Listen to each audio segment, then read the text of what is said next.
And now it's time to sip the coffee and spill the tea on Talking with 3D Live.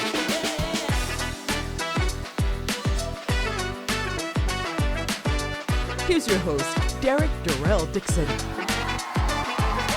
Welcome, ladies and gentlemen, to another exciting episode of Talking with 3D Live. I'm your host, Derrick Dixon, and this is where we always sip the coffee and spill the tea. Listen, before we get started, do me a great big favor. Go to the subscribe button right now. Click it, love it, share it. Do all those things and make sure that all your family, friends, that they know about Talking with 3D Live. We have the best episodes, past, present, and new ones that are coming up. So please, once again, make sure that you subscribe to our YouTube channel today. Also, when you're watching the show, make sure that you leave a comment. Let us know what you think about the show and our guests that we have on. So please leave a comment and let us all know. But today, I've got my girl here today. I am so excited. Neshell Noelle is in the studio, ladies and gentlemen. Neshell, how are you? I am great. How about you? I'm doing good. Neshell, when I tell you that I am truly, truly honored that you are here with me today. You know, as I've gotten to know you throughout the years and working with you, and we're going to be talking about that some more, but I am so inspired by who you are as a Black woman, a director, a writer. You know, you are the class. When I say the class of the DMV movie, production that's going on right here in the DMV. And I see you, growing internationally and in other cities and everything. But I just want to just say kudos to you because it really means a lot. Thank you. You know, we don't have a lot of Black women that are in the film industry, and those that are, we don't hear their names. Right. So I want everyone to know this name today, Neshell Noelle. Thank you. We are going to be hearing more about you.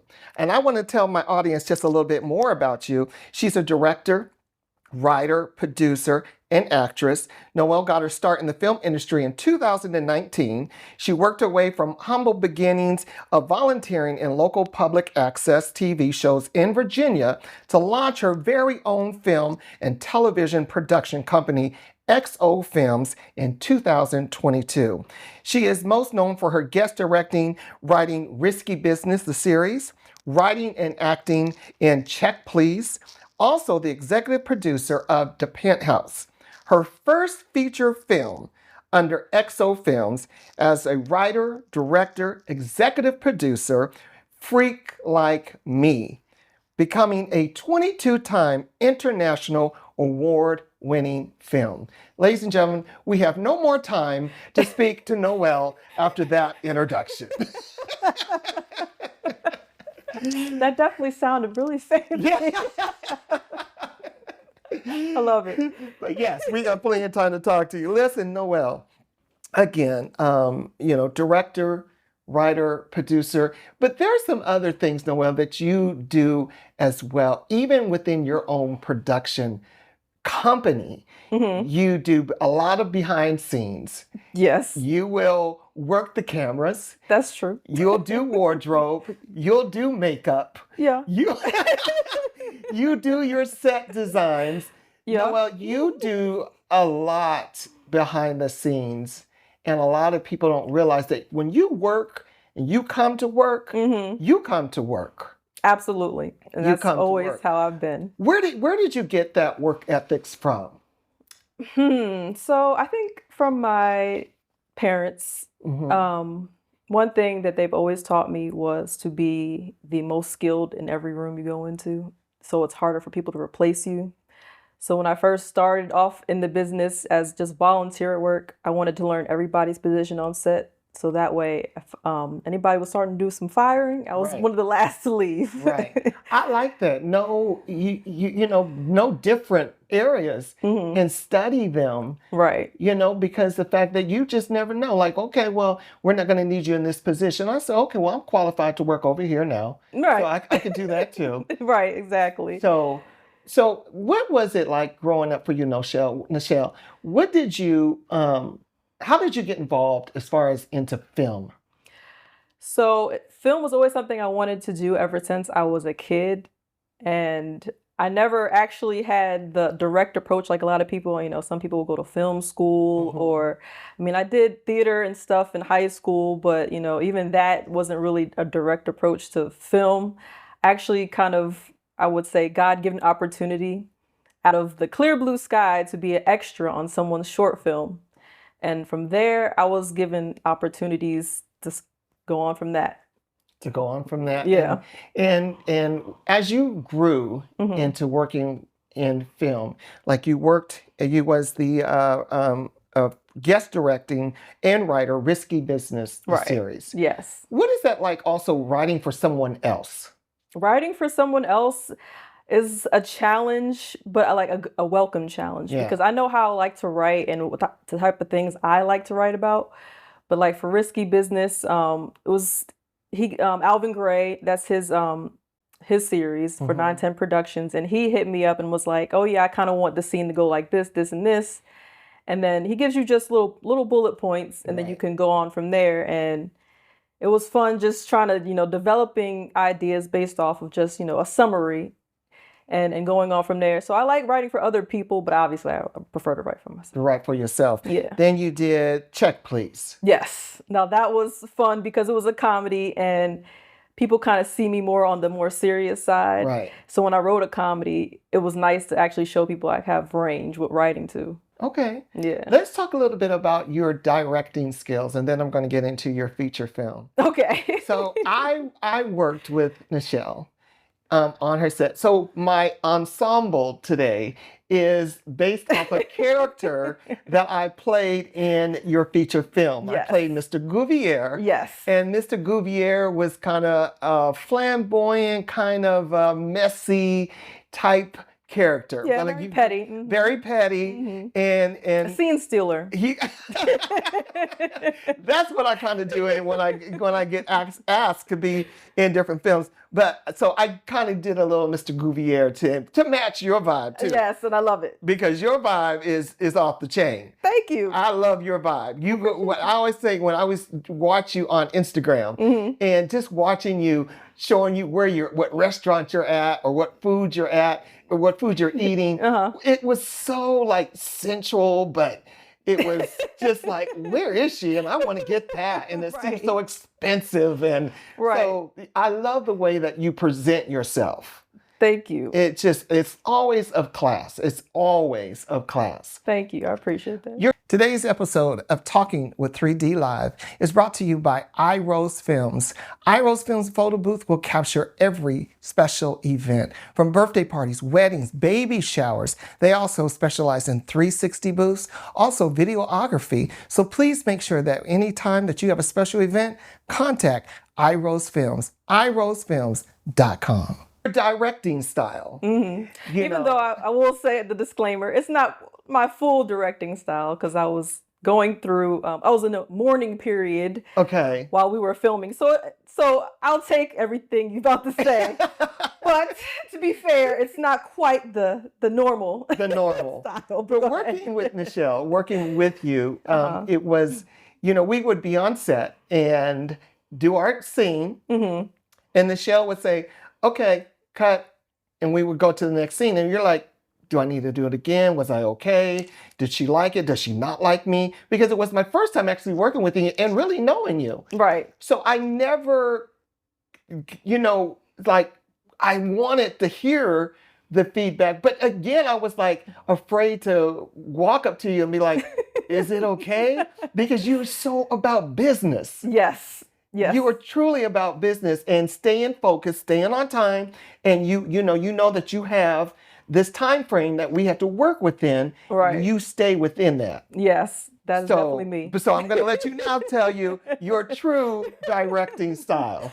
I probably will be a little bit more warm and friendly the next film, because there was a lot of stuff going on behind the scenes at that point. But I know my main thing that I was telling everybody is, and this is probably something a lot more independent filmmakers can relate to than, the Hollywood can. But, I did the casting for my movie.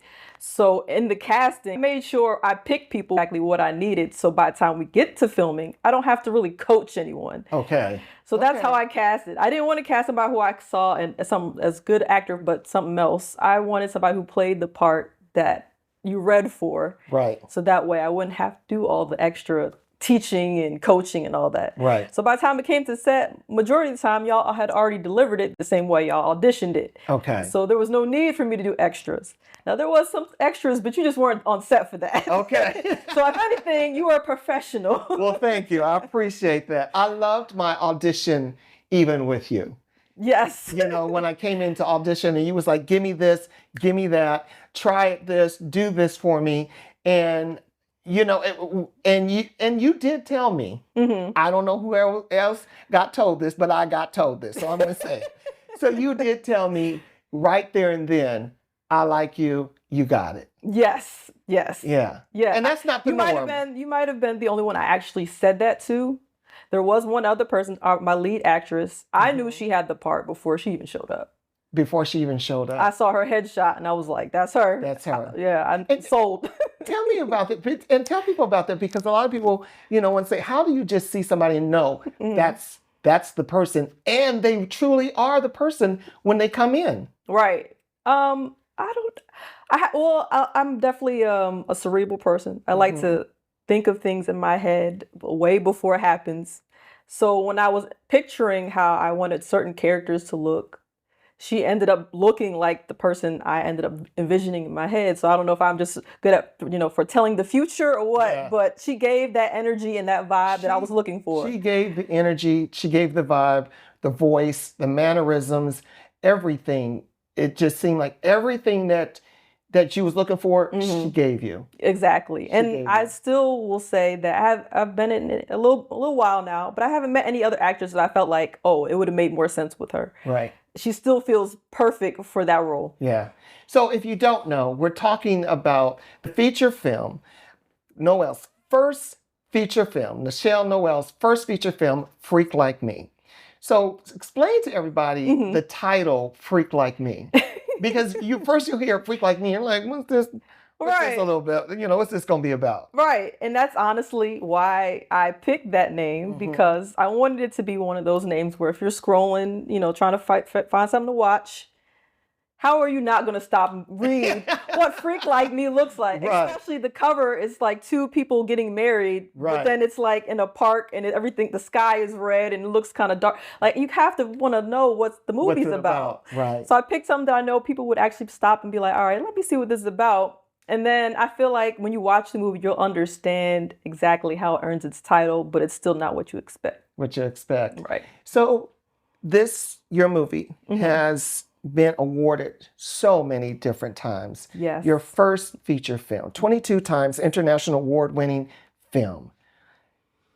First off, can you tell us some of the awards that you have received for this film? Yes.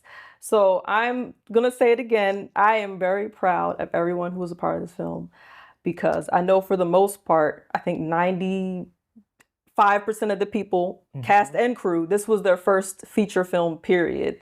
So for us to be able to accomplish even one award was already a win for me, but to actually take home 22, I would have never guessed that. Wow, 22. 22 awards. So, and the film festival journey in itself was crazy because, I was telling people I entered in I think 10 at first. Okay. Oh, no. I entered into 6. And then the very first film festival, we got nominated. And then we were nominated against some pretty well-known names like Malik Yoba. And I know Terrence Howard's daughter was up against my main actress. And I'm like, okay, we're doing something here. Right. And then we ended up taking home Best First Film. And then right after that, the next 5 festivals said no. Okay. So it was like up, and then it was slowly, a big crash all the way down. And I'm like, man, okay, maybe we just got lucky with the first one. Okay. But I was like, all right, God, I can't, film festivals are not cheap. So you got to pay. So I was like, all right, if I don't get the next one, I'm going to assume that means just wrap it up. Stop. Yeah. And so the next one we got, ended up getting an honorable mention out in Italy. And I was like, okay, I guess I'll keep going. Right. Right. So then, long story short, we're now at 22. And you know how I said in the beginning, the 5 festivals straight said no. Well, the last 5 festivals of our festival run, we won them all. So it was kind of ironic how that happened. Well, congratulations to to everyone involved with your feature film, Freak Like Me. Congratulations. Yes. So where is Freak Like Me going to go now? I would love to know that myself. Like, I'm submitting it to a distributor, but you never really know who's going to pick it up after that. Okay. So I'll be biting my nails just like everybody else. Yeah, right. So let me ask you this, Neshell, because there's so many directors out there, and there's so many different film styles out there, and a lot of times I do see a lot of people putting films out, and it could be every other week that we see a new film. One thing that I'm noticing is that a lot of films that we see is the same actors in the films. Right.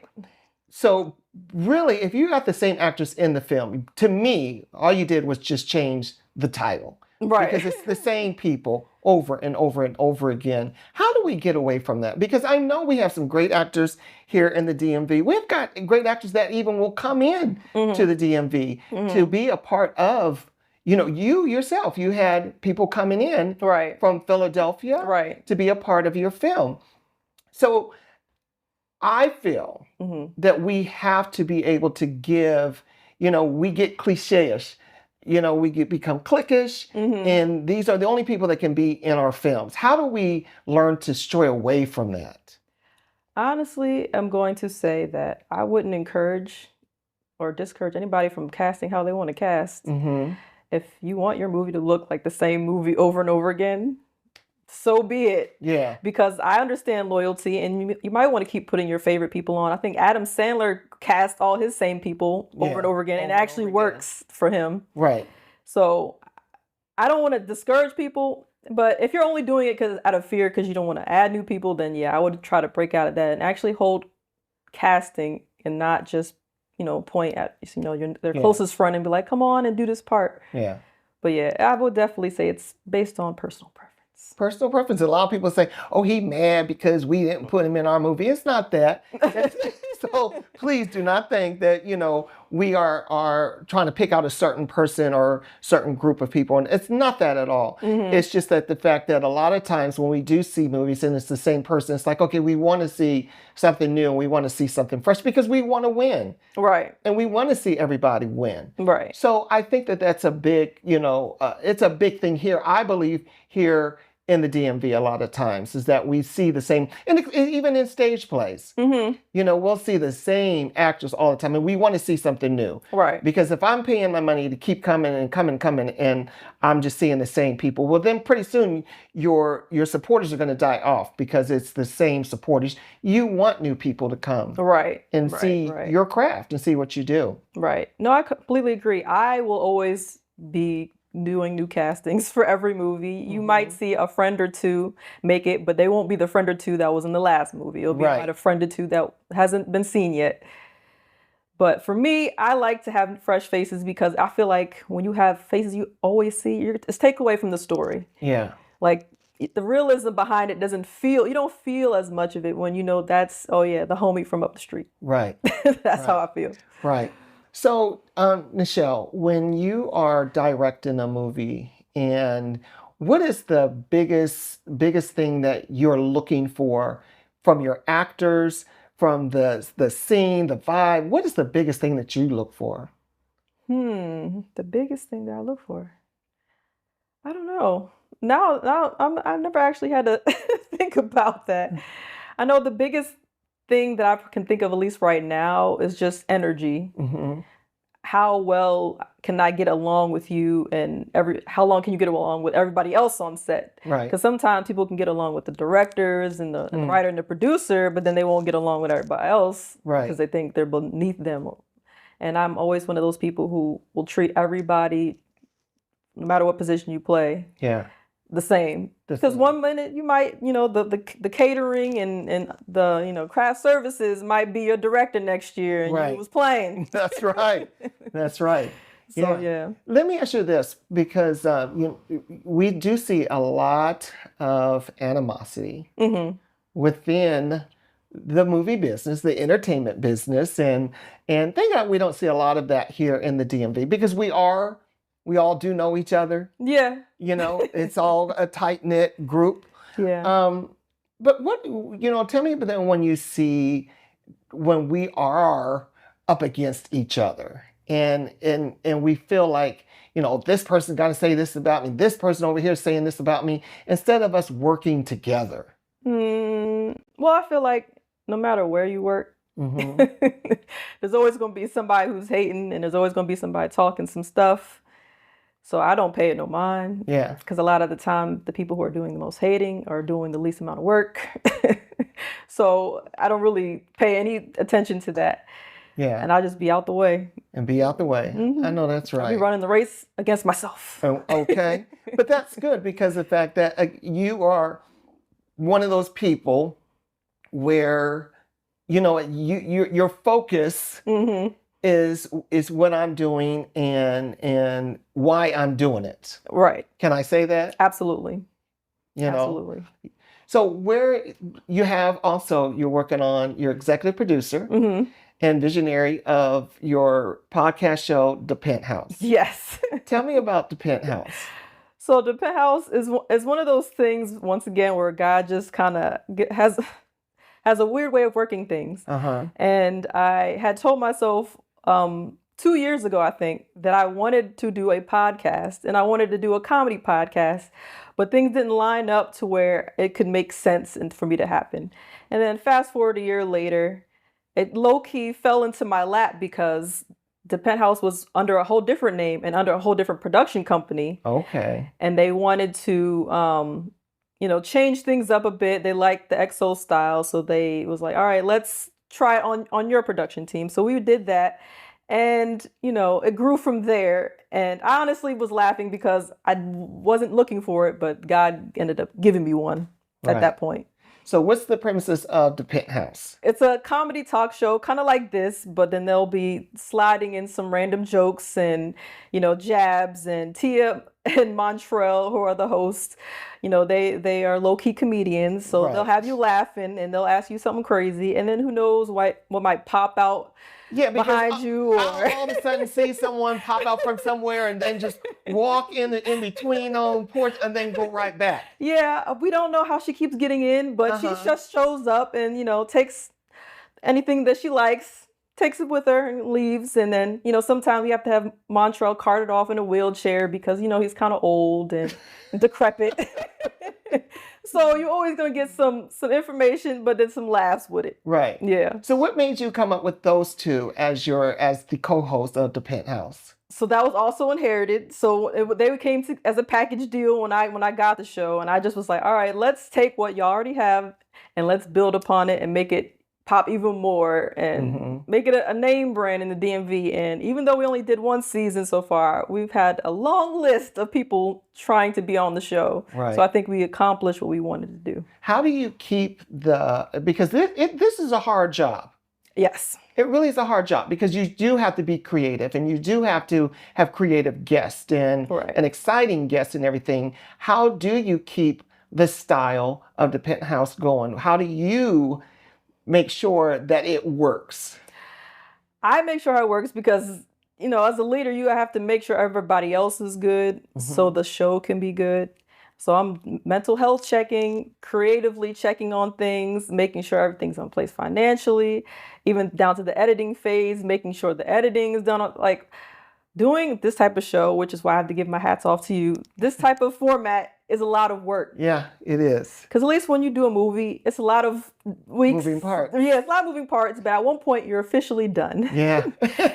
This, you're never done. Yeah. You just got to keep going. You go to sleep thinking about it, you wake up thinking about it. Yes. You're constantly doing your homework on your guests, on how to better the show, how to better yourself. Right. And you always got to elevate. Yeah. Always. And if you don't, the audience will let you know. Right. They will let you know. shame. Listen, ladies and gentlemen, once again, if you are watching us right here on Talking with 3D Live, make sure that you are putting things in the comments. We want to hear your comment. We want to hear about what you are hearing right now, talking about the show. So please, right now, put in the comments what you think about Talking with 3D Live. If you want to be a part of the show, also, all you have to do is email us, talkingwith3dlive@gmail.com. That's talkingwith3dlive@gmail.com. So please make sure that you email us now. Back to Neshell. Look, I know you probably had a question, but I forgot to add something about the film festival thing, because I've only told Tia. So I found out recently that, we did a festival run, it's done and over with, but I actually got the announcement that one of the films we were competing against has gone on to be Academy Award nominated. So that's who we were competing against. Wow. Yes. I mean, but how does that make you feel? Your movie, your first feature film. Yes. And you're up against someone in that for an Academy that's in there for an Academy Award. Yes. How does that make you feel? Honestly, I teared up like I was nominated for an Academy Award because, well, for one, I was telling, one of the other cast members, Tia Mitchell, that, sometimes I was in my feelings about who we were nominated against because I'm like, okay, I can't win Best Director against somebody who made a documentary about war. Okay. Like, come on. Yeah. It's not fair. Yeah. I wrote a psychological thriller about killing people and, right. They're talking about real things. So there's no competition. But now it comes back full circle and to find out, okay, they're nominated for Academy Award. And now I feel like honored. No, that's right. Be in that same space. That is an honor. Yes. That's an honor. I do want to piggyback off something that you had said.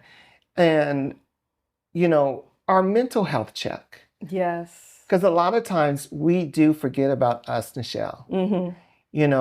How it's a lot of work. You write it, you direct it, you've got to go in, you have to deal with different personalities, from the film crew to your actors, to craft services, to your makeup artist, to your set designer. Right. So many different people that you are in charge of. Right. How do you take care of Neshell?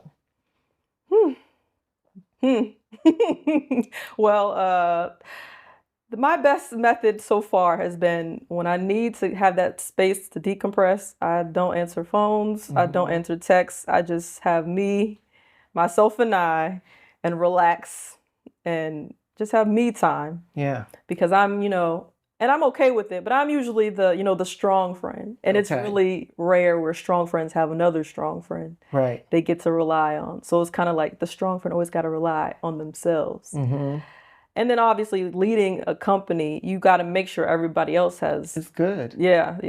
And then I'm a big component of mental health because I know we didn't have it for this movie because it was my first movie. But there's a lot of things I really want to implement for my future movies because a lot of the topics I want to discuss are heavy.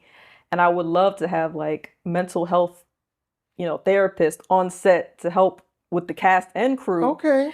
Because I hear so many stories about people will get into these, method actors or sometimes not, but you get into these deep, depressing type character roles and it's hard for people to shake it afterwards. Come out of it. Right. And the studios kind of just leave you hanging dry. Yeah. And I don't want anybody to ever come on my set and feel like I got left to hang out dry. Right. So that's one of the things I really want to do for my next production is have that type of person. And there's so many movies that are out there that we hear about actors committing suicide. Right. Because the fact that they were such in a deep character role. Right. The Joker. Right. And couldn't come out of that role. Right. And now live this depressed life thinking that you are still within that setting. So that I commend you for that because a lot of people don't think.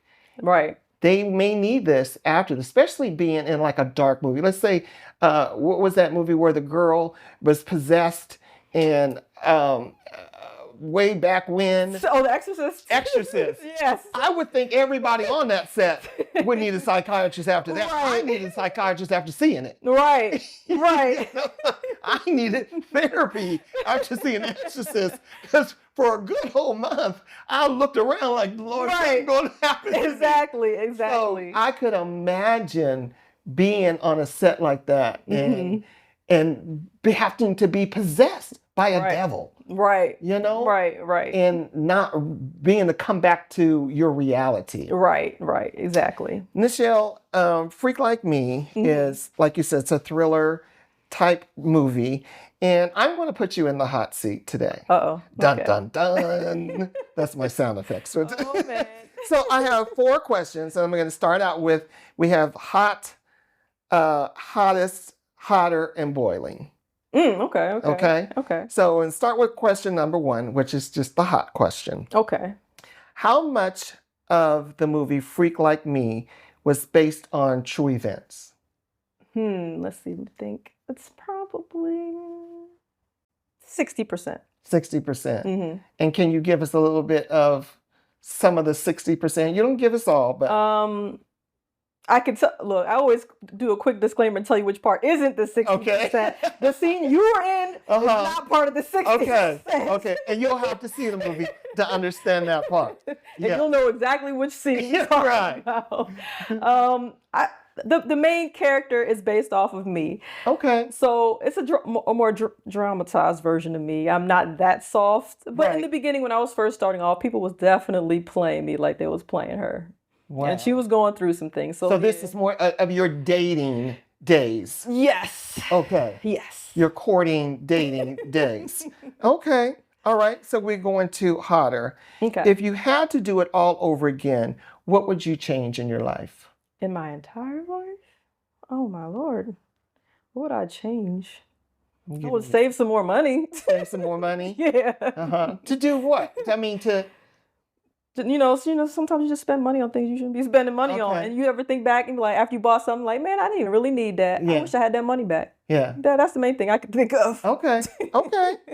Now, this is a PG mature audience. Well, which one is it, PG or mature audience? Well, it's a PG, so keep it PG. Oh, keep it PG. This is the hottest. What's the best freak-like moment you had? Oh, yeah, I got to keep that PG. Your audience is waiting. That's your camera. Okay, well, I'll keep it PG 14. I am polyamorous, so I can date multiple people at one, So that's kind of spicy. People don't really know about that. That they don't really know about you. Yeah. You just heard that got an exclusive on Talking with 3D Live. I know that's right. Okay, I ain't mad at you. That's some good tea right there. That's a sip the coffee and spill the tea moment right there. All right. Well, you really just told us, because the next question was, what is something we didn't know about Neshell Noelle? That was a 2-for-1. 2-for-1 special. That was a 2-for-1 right there.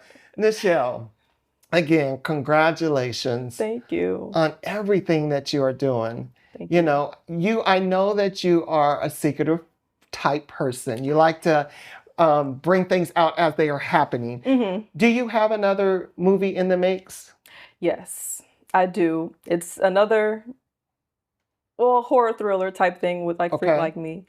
And I'll tell it to you exclusively because I told a couple people, so I was like, I might as well say it. But the title of the next movie is called Blood Society. Blood Society. Yes. So you can imagine, just like Freak Like Me, get your brain churning. Yeah. Yeah. Okay. And will there be, once everyone sees Freak Like Me, when it's out and distributors pick it up, will there be a Freak Like Me too? Absolutely. There will be. Absolutely. You can't. Right. If you see the ending, you know you need some more. There's going to be some more. So when it comes out, ladies and gentlemen, we are going to make sure that everybody knows about Freak Like Me and where you can find it. And, because you have to see this movie. Her first feature film, Neshell Noelle, Freak Like Me. We will make sure that you are kept updated on that. But listen, thank you so much for stopping by. Thank you for having me. Do you enjoy the studio? Absolutely. Thank you. You know, I enjoyed your setup out there with the snacks and the drinks. You Tell know. everybody. Tell everybody. It's very demure. Well, listen, ladies and gentlemen, thank you once again for joining me here at Talking with 3D Live and iRose Film Productions. I want you to go out. We are here in 2025. Go out and do what you are inspired to do, because that's what life is all about. So that's a little sip the coffee and spill the tea moment for you. Go out, love somebody intentionally, and we will see you every Monday right here, 7:30 Eastern Standard Time. Peace. Love you.